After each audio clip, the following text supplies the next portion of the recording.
este segundo encuentro de este seminario. La seguridad es social y se garantiza con trabajo. Esta iniciativa impulsada por el IMA, el Instituto para el Modelo Argentino, la UTEP, la Unión de Trabajadores de la Economía Popular, segundo encuentro, promocionado y auspiciado por la Facultad de Ciencias Sociales de la Universidad de Buenos Aires y por la Universidad Metropolitana para la Educación y el Trabajo. Es un placer estar con todos ustedes hoy y vamos a, sin más preámbulos, ya que venimos con una pequeña demora de 10 minutos, a dar comienzo. Contarles que hoy el cierre va a estar a cargo del gobernador Jorge Capitanich, de la provincia de Chaco, y contamos con un panel nuevamente conformado por distintos actores del ámbito empresarial, del ámbito de las organizaciones sociales, de los gremios y por supuesto de la academia. En este sentido, me gustaría darle la palabra al doctor José Luis Di Lorenzo para que haga la apertura y nos dé la bienvenida. Como ya dijimos en el primer encuentro, realizado el día 16, bueno, realmente venimos a hablar de la seguridad social, pero justamente de la seguridad como social y que se garantiza con trabajo. Y el enemigo del trabajo, instalado hace ya más de 40 años, con el golpe de 1976, es lo contrario de la especulación, del modelo especulativo global que se vino a imponer a sangre y fuego, y el enemigo es el trabajo y el trabajador activo, el desocupado y el jubilado. Por eso vamos a hablar de trabajo, y la idea es hablar de cómo proyectar el futuro. Todo proyecto nacional libera y moviliza reservas. Todo proyecto nacional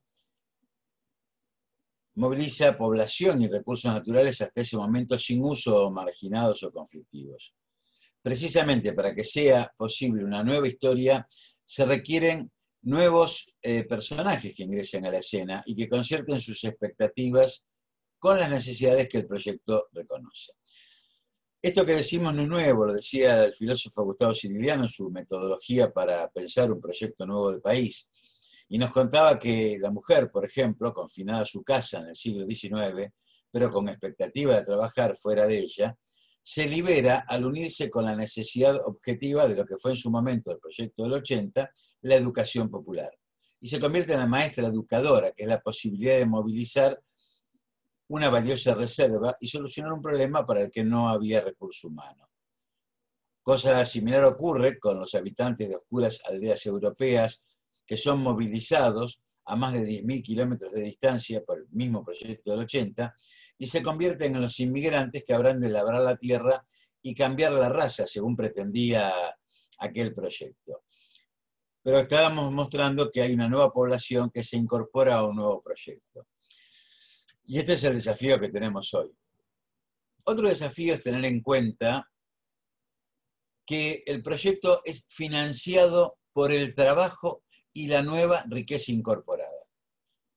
Y esto lo quiero subrayar, porque aun cuando se acuda a empréstitos, no cabe engañarse creyendo que el préstamo es el movilizador o determinante. No es el dinero ajeno, es el propio trabajo y la propia riqueza liberada.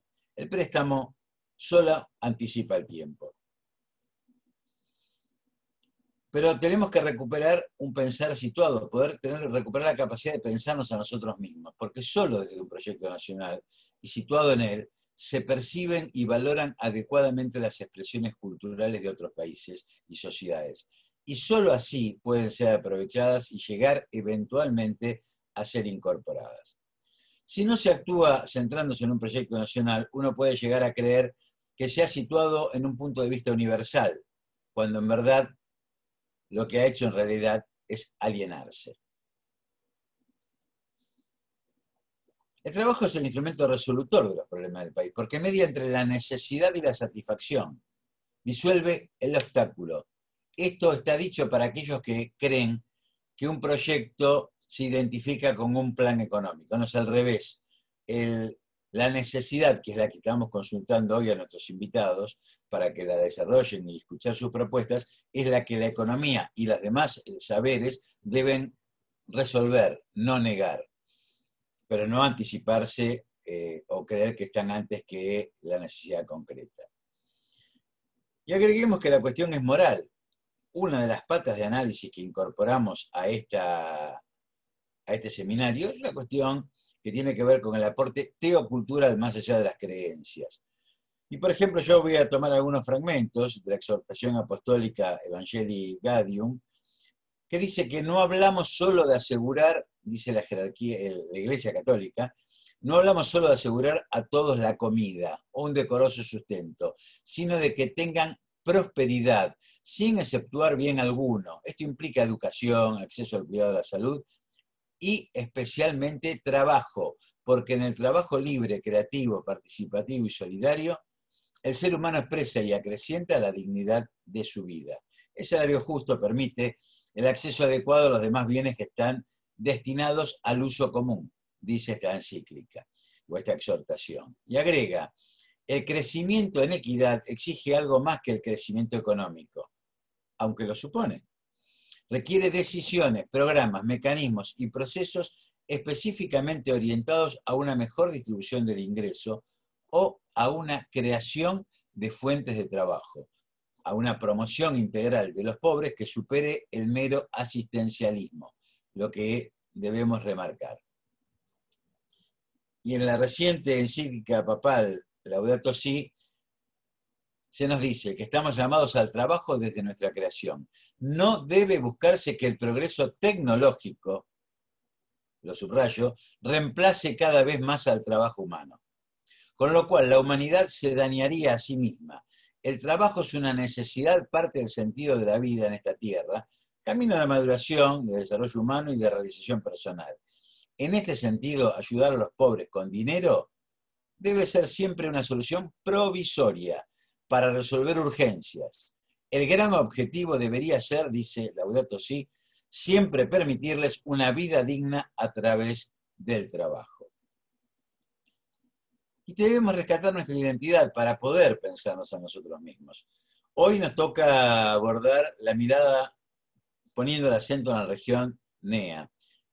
Y bueno, y ahí tuvimos una identidad poco conocida, que es la de las misiones jesuíticas, en las reducciones guaraníes. Dos principios quiero rescatar que son parte de nuestra personalidad, aunque no lo sepamos, y son parte de ese proyecto vivido por la Argentina. Uno es el tanto cuanto, que plantean los jesuitas, lo planteaba San Ignacio de Loyola. El hombre puede disponer de todas las cosas que hay, dice, en el mundo, tanto cuanto le faciliten llegar a su meta, y de la misma manera debe apartarse de ellas en cuanto se lo impidan. Que esto se complementa con el segundo principio de los jesuitas, que es el de la indiferencia. La necesidad de ser indiferentes a las cosas del mundo, dicen, especialmente del apego al dinero, en el sentido de no condicionar a circunstancias materiales la misión que el hombre tiene en su vida. El Papa pidió un salario universal, no un ingreso ciudadano, un salario universal, pero para los trabajadores a los que se les remunere en los trabajos que realizan. Y convocó a los movimientos sociales a pensar una nueva forma de organización. Los está quizás convocando como la nueva población que Sirigliano dice debe integrar o debe nutrir el proyecto a sustituir y crear el nuevo proyecto de país. Y dice que esto lo debemos hacer superando miradas estadocéntricas y mercadocéntricas.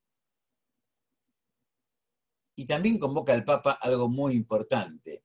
Nosotros creemos en la unidad de los sectores populares. Y el Papa además convoca al diálogo interreligioso para que la unidad de credos diferentes sea una valla moral que supere y nos permita avanzar dejando atrás el mandato del Dios mercado. Finalmente digo, la idea de este seminario justamente es escuchar los saberes populares. Pensar geopolíticamente, volviendo a visualizar toda la Argentina bicontinental en toda su extensión. planteando la relocalización productiva y asumiendo que hablar de opción preferencial por los pobres no es retórico. Simplemente es no ocultar la realidad. Que 8 personas en el mundo concentran un patrimonio equivalente al de 3.700 millones de seres humanos, los más pobres del planeta. Esa enorme desigualdad que existe en el mundo también existe en nuestra Argentina, y son los poderes que se resisten a que un nuevo modelo se instale. De allí que escuchar estos saberes populares nos compromete a trabajar de aquí en más en conjunto en 2 tareas. En una que nos proponíamos al iniciar, que era justamente pensar el trabajo, la relocalización productiva para extraer la riqueza y pensar en la nueva forma de organización después de la pandemia, y asumir algo que nos propuso Alicia Kirchner en la reunión anterior. También pensar hoy, durante la pandemia, el nuevo trabajo que tenemos que afrontar entre todas y todas. Gracias, les doy la bienvenida y, licenciado Comadira, le pido que dé lugar a los expositores.